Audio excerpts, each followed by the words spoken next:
Assalamualaikum warahmatullahi wabarakatuh. Halo semuanya, selamat pagi. Selamat datang ke podcast kelompok kami. Pertama-tama, sebelum kita mulai podcast pada hari ini, perkenalkan nama saya Isaura sebagai MC pada hari ini. Dan juga ada 3 narasumber kita, yaitu Halo, saya Faiz. Saya Vincent. Dan saya Malcolm. Oke, jadi ketiga narasumber tadi akan membawakan topik bertemakan tentang Kerajaan Kalingga. Yang dimana Kerajaan Kalingga ini berada di Jawa Tengah. Nah, tapi kalian tahu nggak sih sejarah atau peninggalan dari kerajaan ini? Jika kalian ingin tahu lebih lanjut, mari simak podcast kita.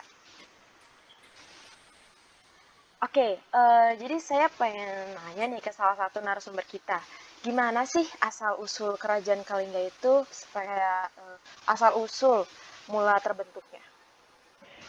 Oke, jadi untuk asal-usulnya itu, Kerajaan Kalingga sebelumnya merupakan salah satu kerajaan yang pada zaman dahulu sempat memerintah di wilayah Pekalongan, Jepara, dan Pegunungan Dieng. Kerajaan ini didirikan oleh Dapunta Shilendra dan raja pertamanya adalah Prabu Wasumurti yang diperkirakan telah memimpin Kalingga pada tahun 594 hingga 605 Masehi. Oke, lalu kerajaan Kalingga terus berkembang dan bahkan perempuan pernah menjadi raja di kerajaan ini. Raja perempuan yang pernah memerintah kerajaan Kalingga adalah Ratu Sima. Walaupun perempuan, pemerintahannya sangat keras sehingga tak ada yang berani menentangnya. Kerajaan Kalingga berdiri di wilayah yang sangat subur sehingga masyarakat hidup makmur. Salah satu kisah menceritakan bahwa Kalingga sebenarnya dimulai pada abad ke-6 sampai abad ke-7. Kalingga merupakan nama yang berasal dari kerajaan India kuno yang saat itu bernama Kaling. Catatan awal tentang berdirinya kerajaan yang satu ini sangat langka dan cukup sulit untuk diruntut sehingga tidak banyak informasi yang bisa ditarik kesimpulannya dengan pasti. Wah, jadi kerajaan Kalingga ini termasuk kerajaan yang kuat ya, sampai-sampai ada perempuan yang menjadi raja pada saat itu. Oke.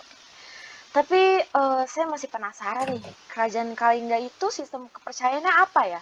Apakah Buddha atau Hindu gitu? Nah, kerajaan ini didominasi oleh agama Buddha. Agama ini berkembang pesat di kerajaan Kalingga. Dalam berita dari dinasti Ising, disebutkan bahwa tanah Jawa atau Kalingga menjadi salah satu pusat pengetahuan agama Buddha Hinaya. Catatan itu mengatakan bahwa di sana ada pendeta bernama Huning yang menerjemahkan salah satu kitab agama Buddha ke bahasa Mandarin. Ia bekerja bersama seorang pendeta bersama Jana Badra. Oh, jadi kerajaan Kalingga itu termasuk kerajaan Buddha ya? Oke. Tapi saya masih kepikiran nih tentang perempuan, yaitu Ratu Sima yang pernah memimpin pada saat kerajaan Kalingga ini masih berdiri.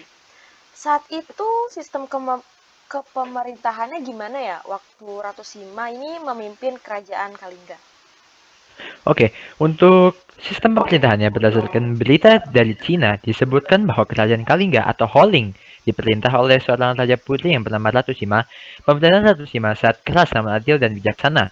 Kepada setiap pelanggar, Ratu Sima selalu memberikan sanksi yang tegas agar rakyat tunduk dan patuh terhadap segala perintah Ratu Sima. Bahkan, tidak seorang pun rakyat maupun pejabat kerajaan yang melanggar segala perintahnya. Lalu kondisi sosial politik kerajaan Kalingga, kehidupan sosial masyarakat di kerajaan Kalingga berjalan dengan sangat tertib dan teratur. Hal ini terjadi berkat sistem kepemimpinan oleh Ratu Sima yang tegas dalam menjalankan hukum dan pemerintahannya. Selain itu sangat adil dan bijaksana dalam memutuskan suatu masalah. Rakyat di sana sangat menghormati dan menaati segala peraturan yang dibuat oleh Ratu Sima. Ratu Sima juga memiliki sifat bijaksana, oleh karenanya dalam memutuskan suatu permasalahan, Ratu Sima tidak pernah memihak kepada salah satu pihak yang merasa diuntungkan. Wah, jadi walaupun kerajaan Kalingga ini dipimpin oleh perempuan yaitu Ratu Sima, kerajaan Kalingga ini tetap kuat ya. Dalam arti lain kayak masih bisa bersaing dengan kerajaan lain.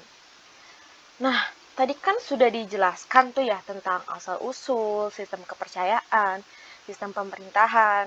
Nah, kira-kira kerajaan Kalingga ini meninggalkan peninggalan nggak sih? Seperti misalnya prestasi, seni, atau semacamnya. Kalau kayak gitu mah ada banyak sih. Yang pertama tuh kan ada prasasti Tukmas. Prasasti Tukmas tuh ditemukannya di lereng barat Gunung Merapi yang berisi pesan mengenai hubungan manusia dan dewa-dewa Hindu. Kedua, ada prasasti Sojomerto. Prasasti Sojomerto ditemukan di Desa Sojomerto, Jawa Tengah, dan bertuliskan silsilah keluarga Dapunta Shailendra sebagai tokoh pencetus kerajaan Kalingga. Ketiga, ada Candi Angin. Candi Angin terletak di kecamatan Keliling yang menurut sejarah pernah menjadi tempat penyembahan karena di bagian-bagian candi terdapat sebuah pusaran angin. Yang keempat, ada Candi Bubrah. Candi Bubrah berlokasi di Desa Tempur Jepara yang diduga menjadi pintu utama atau gapura sebelum menjadi Candi Angin karena jaraknya hanya sekitar 500 meter. Yang kelima adalah situs puncak Songolikur. Songolikur Gunung Muria. Puncak Songolikur adalah puncak tertinggi di Gunung Muria di Jawa Tengah. Peninggalan kerajaan Kalingga di sana ditemukan banyak acara dan tempat pemajuan. Wah, jadi banyak juga ya peninggalannya. Saya jadi lebih tahu nih tentang kerajaan Kalingga dari asal usul, sistem pemerintahan, sampai peninggalan-peninggalannya pula. Dan saya kira itu cukup ya untuk sesi pembahasan kerajaan Kalingga hari ini. Semoga ilmu yang sudah disampaikan oleh ketiga narasumber kami bermanfaat, and see you next time. Bye. Hai.